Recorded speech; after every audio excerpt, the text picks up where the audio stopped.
Rosa de Castilla, tu enganchan sesaci, tu enganchan pundumen, Rosa de Castilla.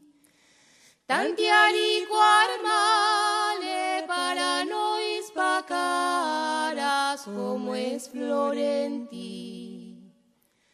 Rosa de Castilla, tu enganchan sesaci, tu enganchan pundumen, Rosa de Castilla.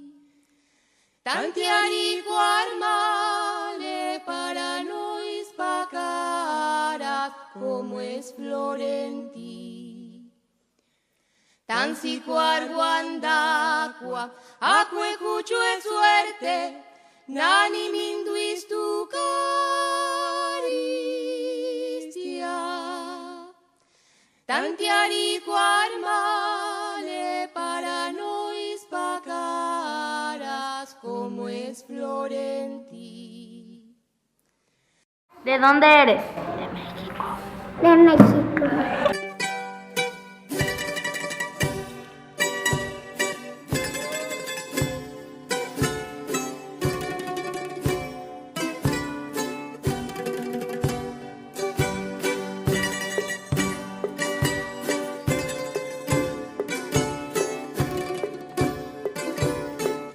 We talked with the owner and we talked it will be better for both to rent as a hostel.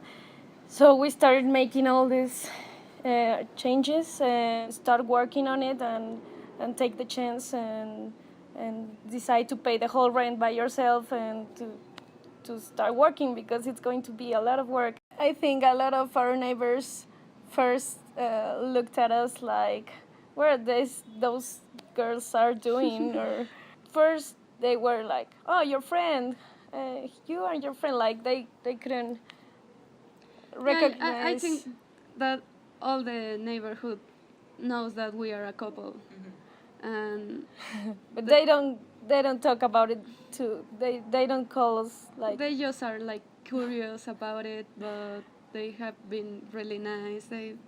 I don't think they really care. Doing this in Mexico, in Guanajuato, because it's a very lucky city.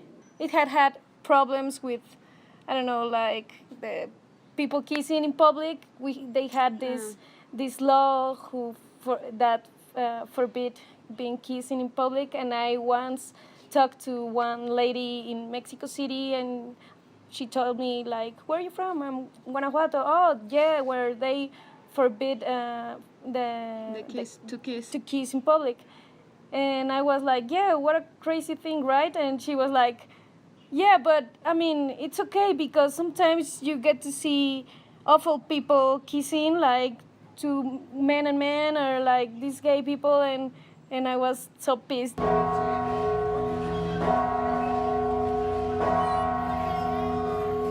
I've heard that some priests say it's okay, like, and some that say that everybody is welcome in our church and whatever, but they really are not.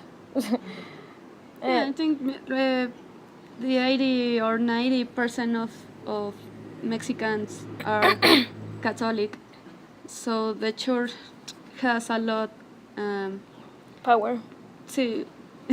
Yes, a lot of power here in Mexico. It's a lot of power of what they say, even political questions, they always talk. So, of course, if gays want to adopt, if gay marriage is going to be accepted, etc., they always have something to say. And it's, of course, no, stop them, they are going to, it's the end of the world.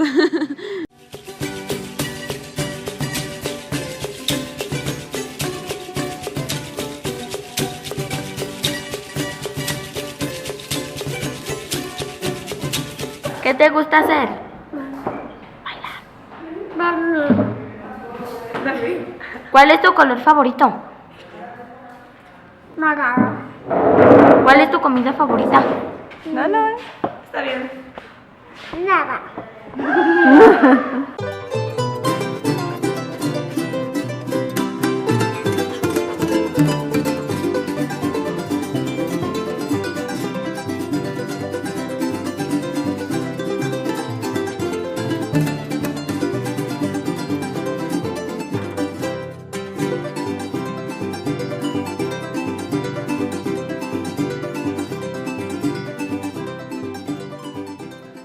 todo un tema porque aunque estemos en el 2016, sigue siendo un tema el hecho de que la mujer sea emprendedora o haga cosas que sean de hombres, ¿no?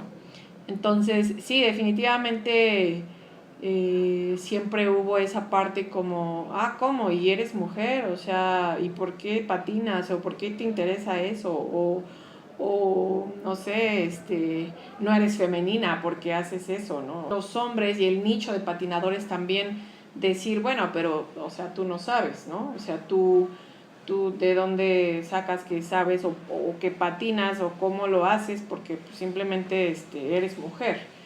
Sin embargo, creo que en general pues fue algo que nunca me importó, fue algo que al contrario me ayudó porque me impulsó a querer lograrlo, a querer romper con esa barrera de decir, claro que se puede y se puede hacer muy bien y de que por supuesto que tengo la capacidad de hacerlo y bueno, pues aquí está el resultado, entonces.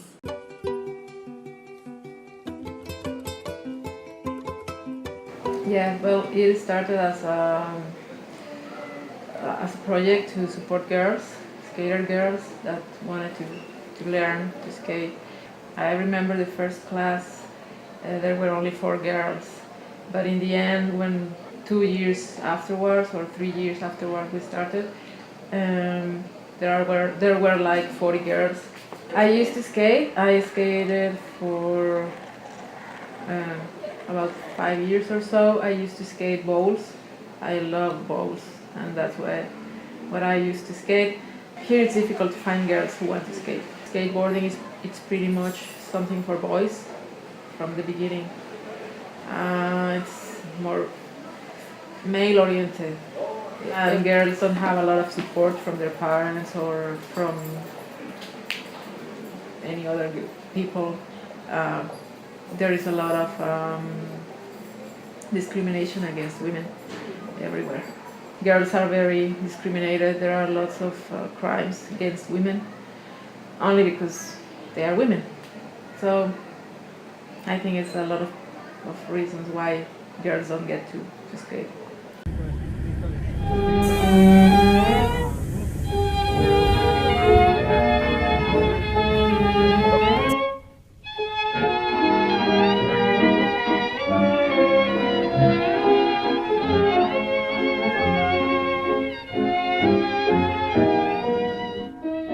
I run a project to prevent and to correct dating violence. So I work with young students and we do workshops about communication, gender equality, sexuality, respect, so they can know like the healthy things that a good relationship should have, so it won't generate like domestic violence or dating violence. So I think it's a problem when there's no gender equality. It creates bigger issues like domestic violence, because we have this thing called machismo, but we also have another problem called marianismo, that it's when the woman is the one that like improves or helps to create the machismo. Like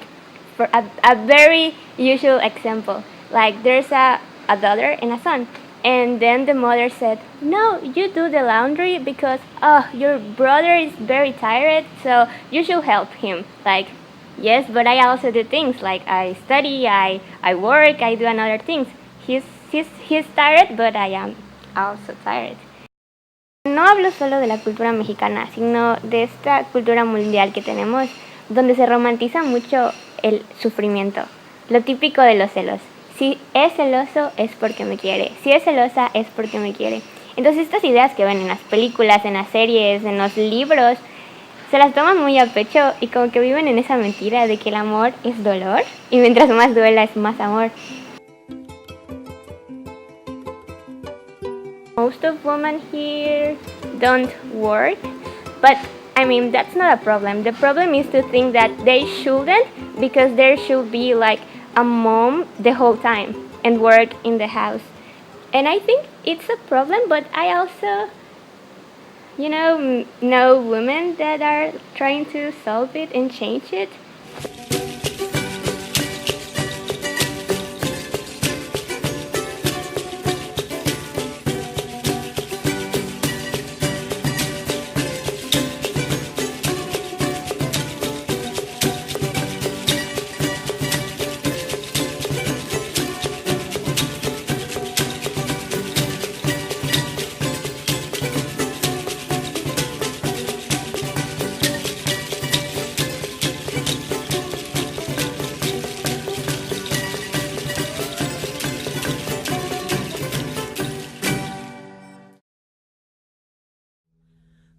Decía mi prenda amada, ¿onde el maíz que te tocó? Le respondí yo muy triste que el patrón se lo llevó por lo que debía en la hacienda, pero me dijo el patrón que contara con la tienda y ahora voy atrás